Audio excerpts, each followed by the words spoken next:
Hi friends, మీరు ఒక కొత్త యాటిట్యూడ్ కలిగి ఉండాలనుకుంటే ఈగల్లాగా ఉండండి. ఎందుకంటే ఆకాశంలో చాలా పక్షులు ఎగురుతాయి. అయితే ఆ పక్షులన్నిటికీ మరియు ఆకాశానికి ఈగల్ రాజు. ఎందుకంటే ఇతర పక్షుల మధ్య జీవించడం మరియు వాటితో పాటు ఎగరడం ఈగల్ యొక్క యాటిట్యూడ్ కాదు. ఈగల్ ఒంటరిగా ఎగురుతుంది మరియు అన్ని పక్షుల కంటే అధిక ఎత్తులో ఎగరడం దాని లక్షణంగా ఉంటుంది. ఈ పక్షి ఆకాశంలో చాలా ఎత్తుకు వెళుతుంది. దానివల్ల ఎవరూ కూడా పక్షిని ఇబ్బంది పెట్టలేరు మరియు దానికి హాని కలిగించలేరు. మీకొక చిన్న కథ చెప్తాను. ఎగురుతున్న ఈగల్ వీపుపై కాకి కూర్చుని దాన్ని చాలా పొడుస్తూ ఇబ్బంది పెడుతూ ఉంటుంది. ఆ సమయంలో ఈగల్ కాకితో పోరాడదు. దాన్ని అస్సలు పట్టించుకోకుండా తన రెక్కలను విప్పి ఆకాశంలో ఎంత వీలైతే అంత ఎత్తుకు ఎగురుతుంది. ఈగల్ ఆకాశంలో ఎత్తుకు ఎగురుతున్న కొద్దీ కాకి ఇబ్బంది పడుతూ ఉంటుంది. ఎందుకంటే అంత ఎత్తులో కాకికి శ్వాస ఆడదు. ఆక్సిజన్ లేని కారణంగా కాకి దానంతటా అదే కింద పడిపోతుంది. మన జీవితంలో కూడా అంతే. కాకి మీ జీవితంలోని అనేక సవాళ్లను చూపిస్తే ఈగల్ మీ దృఢమైన మానసిక దృక్పథాన్ని చూపిస్తుంది. ఒక ఈగల్లాగా ఆకాశం అనే జీవితంలో కష్టాలు అనే మేఘాలను రెక్కలను విప్పి వాటిని చీల్చుతూ పైకి ఎగరడం నేర్చుకోండి. దీనివల్ల మీ అన్ని సవాళ్లు వాటంతటవే తీరిపోతాయి. మిమ్మల్ని ఎవరైనా ఇబ్బంది పెడుతూ ఉంటే వారికంటే ఎక్కువ ఎత్తుకు ఎగిరిపోండి. జీవితం మీకు సవాళ్లను ఇస్తుంటే వాటికంటే పైకి ఎగరండి. జీవితంలో ఒకదాని తర్వాత మరొకటి సమస్యలు వస్తూ ఉంటే ఇంకా పైకి వెళ్ళండి. ఒక ఈగల్ యొక్క శక్తి దాని రెక్కల్లోనే ఉంటుంది. ఒకవేళ అది రెక్కలను విప్పకుంటే పైకి ఎగరలేదు. అదేవిధంగా మీరు మీ మైండ్ని నేర్చుకోవడానికి, మిమ్మల్ని మీరు ఇంప్రూవ్ చేసుకోవడానికి మరియు కొత్త విషయాలను తెలుసుకోవడానికి ఓపెన్ చేయకపోతే మీరు ఎప్పటికీ పైకి వెళ్ళలేరు. ఒక ఈగల్గా తయారవడానికి మీరు ఈగల్ యొక్క మెంటల్ యాటిట్యూడ్ని నేర్చుకోవాలి. ఈగల్ లాంటి మైండ్ సెట్ మరియు మెంటాలిటీని అలవాటు చేసుకోవాలి. Eagle loves the storm. Doctor APJ Abdul Kalam గారు ఈగల్ గురించి ఇలా చెప్పారు: all birds find shelters during a rain, but eagle avoid rain by flying above the clouds. అంటే ఆకాశంలో మేఘాలు వ్యాపించినప్పుడు తుఫాను వస్తుందని ప్రకృతి నుంచి సంకేతం వస్తుంది. అప్పుడు మిగిలిన పక్షులన్నీ దాక్కుంటాయి. కానీ ఈగల్ ఆ తుఫానుకు భయపడకుండా మరింత ఉత్సాహంగా, ఉల్లాసంగా ఉంటుంది. తుఫాను యొక్క గాలులు మరింత బలంగా ఉన్నప్పుడు ఆ గాలులను ఉపయోగించుకుంటూ ఆకాశంలో చాలా ఎత్తుకు వెళుతుంది. ఎంత ఎత్తుకు చేరుకుంటుందంటే చివరికి ఆ వర్షం కురిపించే మేఘాలపైకే వెళుతుంది. మీ జీవితంలో వచ్చే ప్రతి సమస్యలోనే ఒక పరిష్కారం దాగి ఉంటుంది. ప్రతి సవాలులో ఒక అవకాశం ఉంటుంది.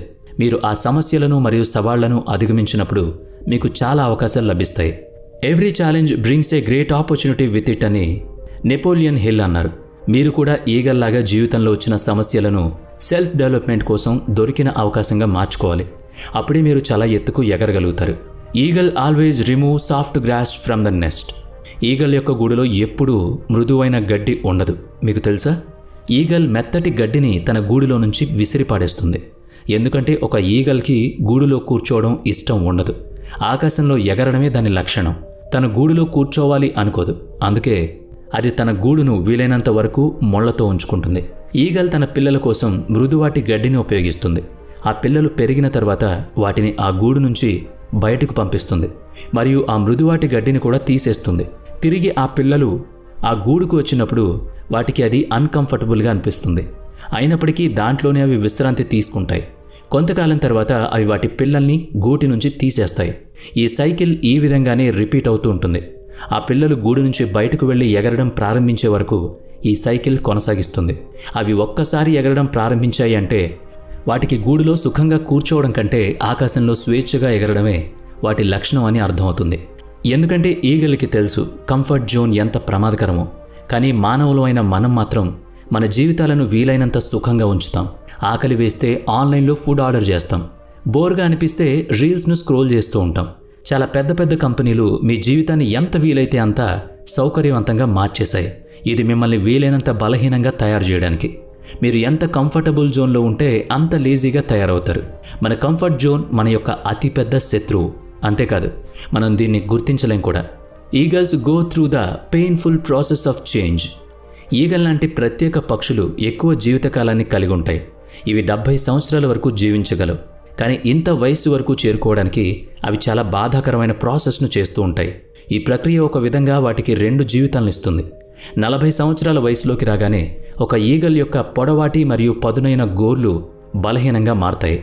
దీనివల్ల అవి వాటి ఎరను పట్టుకోలేకపోతాయి. దాని పదునైన ముక్కు కూడా మొండిబారిపోతుంది. వాటి ఈకలు ఛాతికి అతుక్కుపోతాయి. దీనివల్ల ఎగరడానికి వాటికి చాలా ఇబ్బంది కలుగుతుంది. అప్పుడు ఈగల్స్ ఒక ఎంపిక చేసుకోవాల్సి ఉంటుంది. ఒకటి, అలానే ఉండి చనిపోవాలి. రెండవది, తనను తాను మార్చుకోవడానికి చాలా బాధ కలిగించే ప్రక్రియను ఉపయోగించాల్సి ఉంటుంది. ఈ ప్రక్రియను చేయడానికి అది తన గూడును చేరుకుంటుంది. తన ముక్కు విరిగిపోయేదాకా రాయికి వేసి బలంగా కొడుతుంది. తర్వాత తన ముక్కు పూర్తిగా పెరిగేదాకా వెయిట్ చేస్తుంది. ముక్కు పెరిగిన తర్వాత దాన్ని ఉపయోగించి దాని గోర్లను అదే తీసేస్తుంది. తర్వాత గోర్లు పెరిగేదాకా వెయిట్ చేస్తుంది. దాని తర్వాత తన శరీరంపై ఉన్న మందపాటి ఈకలను పీకేసుకుంటుంది. కేవలం తేలికపాటి ఈకలను మాత్రమే ఉంచుతుంది. అవి కూడా తిరిగి వచ్చే వరకు ఈగల్ వెయిట్ చేస్తుంది. ఆ తర్వాత రీబర్త్ మొదలైంది, ఫ్లయింగ్ స్టార్ట్ అయింది. ఈ ప్రక్రియ తర్వాత అది మరో 30 సంవత్సరాలు ఎటువంటి ఢోకా లేకుండా హాయిగా ఎగరగలుగుతుంది, జీవించగలుగుతుంది. Why eagle fly alone? ఒక ఈగల్ మిగతా పక్షులన్నిటికంటే చాలా ఎత్తులో ఎగురుతుంది. మిగిలిన ఏ పక్షి కూడా తన స్థాయికి చేరుకోలేదు. ఈగల్ మిగతా పక్షులన్నిటికంటే గొప్పదన్నని, సుప్రీంనని కింగ్లా ఫీల్ అవుతుంది. అన్ని పక్షుల కంటే గొప్ప పక్షి జాతికి చెందిందని నమ్ముతుంది. అందుకే అది ఒంటరిగా ఎగరడానికి ఇష్టపడుతుంది. ఈగల్ ఎప్పుడూ కూడా పావురం, కాకి లేదా చిలుకలతో కలిసి ఎగరదు. అది మిగతా ఈగల్స్తో కలిసి ఎగురుతుంది లేదా ఒంటరిగా ఎగురుతుంది. ఎప్పుడు కూడా చిన్న చిన్న పక్షులతో కలిసి ఉండదు. ఒకవేళ మనందరం పక్షులమే అయితే మిగతా పక్షులు అన్నిటికంటే సుప్రీంగా గొప్పగా తయారవ్వాలంటే మీరు మీ చుట్టూ ఉండే తక్కువ ఆలోచన, నిరాశ మరియు నెగిటివ్ ఆలోచనలో ఉన్న వ్యక్తులతో ఉండకూడదు.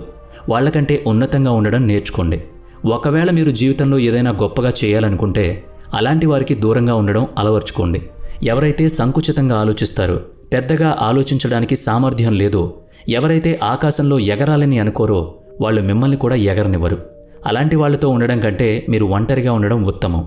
మీరు పైకి ఎదగాలని అనుకుంటే ఎవరైతే మిమ్మల్ని కిందే ఉంచుతారో వాళ్ళకి దూరంగా ఉండండి. Develop a strong vision like an eagle. ఒక ఈగల్ తన ఎరను 5 కిలోమీటర్ల దూరం నుంచి చూస్తుంది. అంతేకాదు, అది తన లక్ష్యాన్ని లాక్ చేసిన తర్వాత దాని లక్ష్యం చాలా స్పష్టంగా ఉంటుంది. ఆ లక్ష్యాన్ని చేరుకునే ప్రాసెస్లో ఇంక వేటిని చూడదు. ఎన్ని చెట్లున్నాయి, అక్కడ మనుషులున్నారా, వేట ఎంత ప్రమాదకరమైంది, అక్కడ చేరుకోవడం ఎంత కష్టం అనే విషయాలు దాని మైండ్లోకి రావు. ఏం చేసైనా సరే తన లక్ష్యాన్ని సాధించాలి అనుకుంటుంది. తన లక్ష్యాన్ని సాధిస్తుంది కూడా. ఒక ఈగల్కు తిండి ఎలా దొరుకుతుంది, తను ఎలా బతుకుతుంది, తన కోసం ఎవరైనా నీళ్లు నింపారా, రేపు ఏ విధంగా గడుస్తుంది, రేపు తనకు ఆహారం లభిస్తుందా అన్న విషయాల గురించి ఏనాడు కూడా అది చింతించదు. వీటన్నిటినీ అది పట్టించుకోదు. అది ఆకాశంలో ఎగురుతూ తన ఆహారాన్ని సమకూర్చుకుంటుందంతే. తన ఎర తన వద్దకే రావాలి అని కోరుకోదు. సమయం చూసి తన ఎరపై దాడి చేస్తుంది. అటువంటి మెంటల్ యాటిట్యూడ్ వల్లే ఒక ఈగల్ 70 సంవత్సరాల వరకు ఏ చింత లేకుండా ఉంటుంది. ఇది మిగిలిన పక్షుల్లాగా ఆకలితో చనిపోదు. అందుకే మీరు కూడా మీ జీవితంలో ఒక లక్ష్యాన్ని ఏర్పాటు చేసుకోవాలి. మీరు ఏదైతే అనుకుంటున్నారో దానికోసం ప్రయత్నం చేయాలి. ఎవరో వచ్చి మీ జీవితాన్ని మారుస్తారు అనే ఆలోచనను వదిలేయండి. మీరు మీ జీవితానికి సంబంధించిన బాధ్యతను తీసుకోండి. దీనికోసం మీరు మిమ్మల్ని మార్చుకోవాలి. Eagle never at dead things. ఒక ఈగల్ చనిపోయిన జంతువులను ఎప్పుడూ తినదు.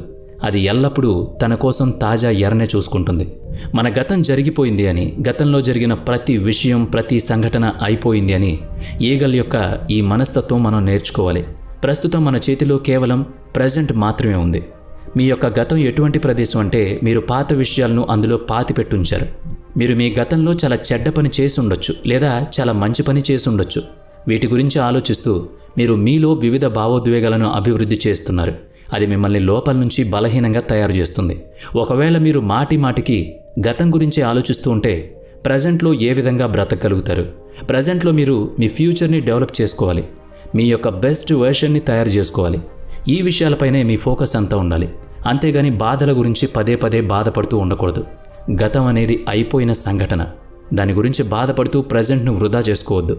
ఒకవేళ ఈగల్ తన ఎరను మిస్ చేసిందనుకోండి, అది కూర్చుని బాధపడుతూ ఉండదు. కొత్త ఎర కోసం ప్రయత్నాలు చేస్తూ ఉంటుంది. మీరు కూడా ఒక ఈగల్లాగా మారండి. మీ గతాన్ని మర్చిపోండి. ప్రజెంట్లో జీవిస్తూ భవిష్యత్తును గొప్పగా ఊహించుకోండి. మరి ఈ వీడియో మీకు నచ్చినట్లయితే లైక్ చేయండి, షేర్ చేయండి. ఇప్పటి వరకు మన ఛానల్ని సబ్స్క్రైబ్ చేసుకున్నట్లయితే ఇప్పుడే సబ్స్క్రైబ్ చేసుకుని పక్కనే ఉన్న బెల్ ఐకాన్పై క్లిక్ చేయండి. నెక్స్ట్ వీడియోలో మళ్ళీ కలుద్దాం. Thanks for watching.